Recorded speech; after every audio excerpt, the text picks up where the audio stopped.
What scares us at night? What's looking at us through that hole in the wall? Hovering over the onion in the fridge? Or waiting for us in the bathroom? The answer is clear. Demons! But wait, does Judaism even believe in demons?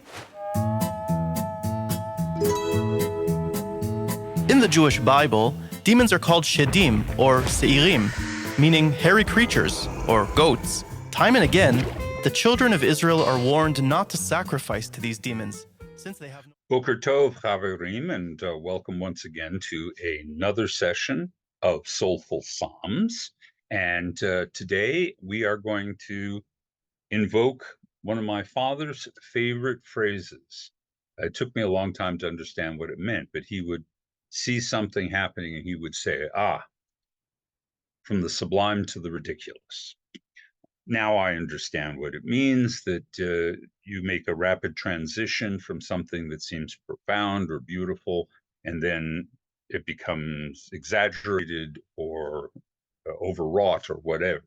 So this is a case of that, and this involves Psalm 91. We've just done Psalm 90, which I do think is in many ways a sublime psalm. Now we come to Psalm 91, which is a remarkable outlier.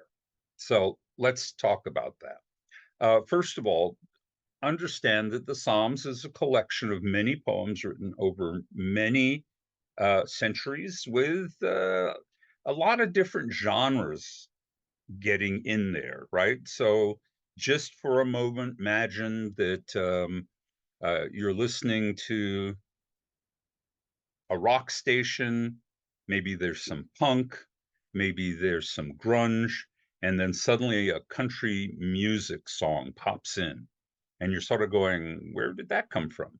And every once in a while, we encounter psalms that do precisely that. So I would always invoke the example of Psalm 45, which is not a poem about God or about the relationship between a believer and his faith. It is a poem sucking up to the King of Israel. It's just one of those troubadour-like psalms that talks about, oh, Your Majesty, the women just fall over for you. They just think you're fantastic. You're so strong. You're so clever. You're so brilliant. That's an outlier of a psalm. Another psalm would be one that is a curse psalm. It's meant to bring an imprecation or a malediction against the psalmist's enemy. We've got one of those too.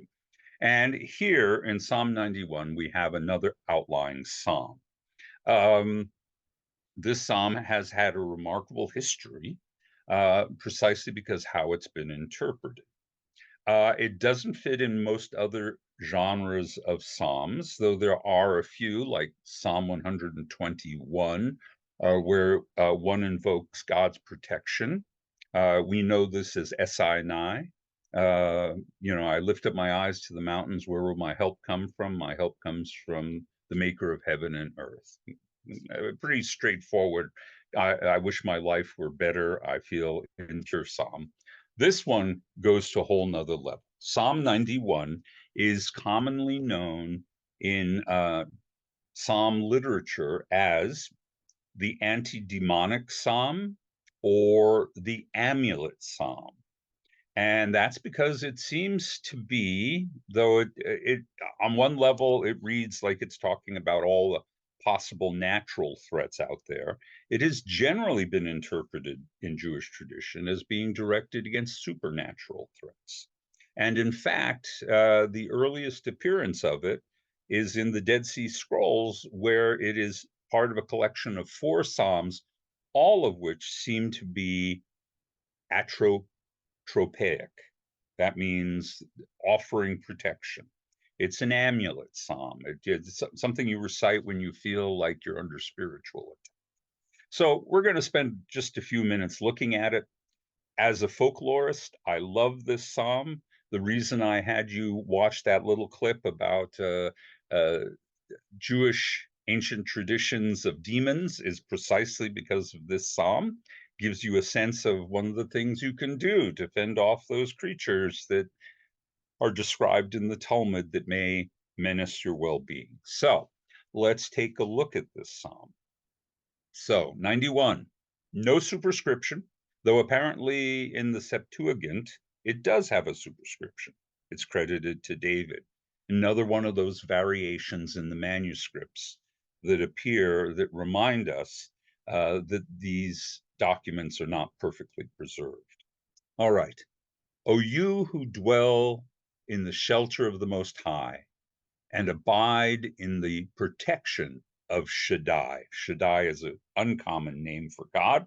It is usually translated as God Almighty, but probably more in the sense of a nurturing or protective God, because the word Shaddai probably comes from the root for breasts.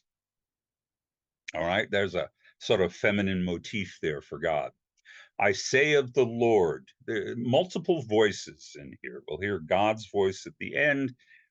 We have some kind of an omnipotent narrator, and we also have the person seeking protection. So it's interesting in that regard also. I say of the Lord, my refuge and stronghold, my God in whom I trust, that he will save you. Suddenly it switches, like now it's no longer the person requesting protection, it's the person talking to the person seeking protection. He will save you from the fowler's trap. A snare for birds, clearly meant as a metaphor, and that's how everything else is read metaphorically. From the destructive plague, he will cover you with his pinions, his wings. This image of God having wings and protecting the people Israel is not uncommon in the Bible. It's not necessarily that God has wings, so that we can imagine in the ancient Near East, many gods are portrayed with wings, but rather this metaphor represents the observation of nature that mother birds will shield their owlets, their chicks, that sort of thing. All right. You will find refuge under his wings. His fidelity is an encircling shield. You need not fear the terror by night, nor the arrow that flies by day, the plague that stalks in the darkness, or the scourge that ravages at noon. Now, again, we can read all of this as somewhat naturalistic, but even plagues, which we now understand have a very naturalistic cause, were often perceived as supernatural forces in the ancient world. So, not surprisingly, this is read as all of these things are symbols of spiritual malevolent forces. 1,000 may fall at your left, 10,000 at your right. Rhetoric very similar to what we see where people praise David and say, Saul has slain his thousands, David his tens of thousands. It's a kind of amplification parallelism. But it shall not reach you. You will see it with your eyes. You will witness the punishment of the wicked, because you took the Lord, my refuge, the Most High, as your haven. No harm will befall you. No disease will touch your tent. Kind of archaic tent. It's sort of like saying, you'll be secure in your log cabin. But that's rhetoric that's also used in the Bible quite a bit.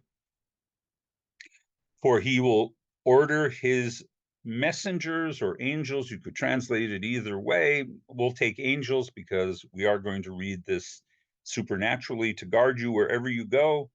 12, they will carry you in their hands, lest you hurt your foot with a stone. Stumble, stub your toe. Who doesn't hate that? All right. You will tread on cubs and vipers. You will trample on lions and asps. Again, everything from stubbing your toe to being attacked by a lion are natural disasters. But here, the sum total of it is that you're going to enjoy supernatural protection, and that includes from supernatural things. By the way, it's just kind of fun to say that in the Hebrew Bible, there are 5 different words for lion. You know, we always hear that Eskimos have 40 different words for snow. Uh, Ancient Israelites have 5 different words for what a lion is. Presumably, these were different kinds of leopards or cougars or pumas or what, you know, we have lots of terms now. But in any case, they had lots of terms then, and here we have it. All right. Because he is devoted, that's 14. Because he is devoted to me, I will deliver him. I will keep him safe, for he knows my name. When he calls upon me, I will answer him. I will be with him in distress. I will rescue him and make him honored. I will let him live to a ripe old age and show him my salvation. Now, these images get reused in Jewish tradition a number of different ways. The image of not being attacked by asps and snakes and uh, literally being carried over them in the hands of an angel is actually an image that makes it into later Jewish midrash about how we traveled across the wilderness for 40 years. There are those who said we schlepped and slept on the ground. And there are those rabbis who say, no, it was all supernatural. We were carried on clouds of glory, and we managed to avoid all the hazards of the wilderness during those 40 years. So the idea of reading this supernaturally is quite common. And of course, the anxiety of harm in the ancient world, big deal. This is a time and place where stepping on a nail could kill you with lockjaw, right? And there are all kinds of disasters that people see happening to their fellows or to themselves on a regular basis. So, at the very least, one could describe this as a phobia psalm, a way to overcome all the fears that we encounter in life. But historically, this has been seen as a kind of amulet formula, a remedy. Um, in the parlance of Jewish magical practice, this is a segula, a treasure to be used to protect yourself. Um, you can use it any way you want to. I love its history. I think it's a fascinating document. But again, one of those outlying parts of the collection that don't fit with anything else that we've seen so far or will see in the future in the Psalms. Hope that was at least interesting to you, if not necessarily soulful. And I look forward to talking with you next.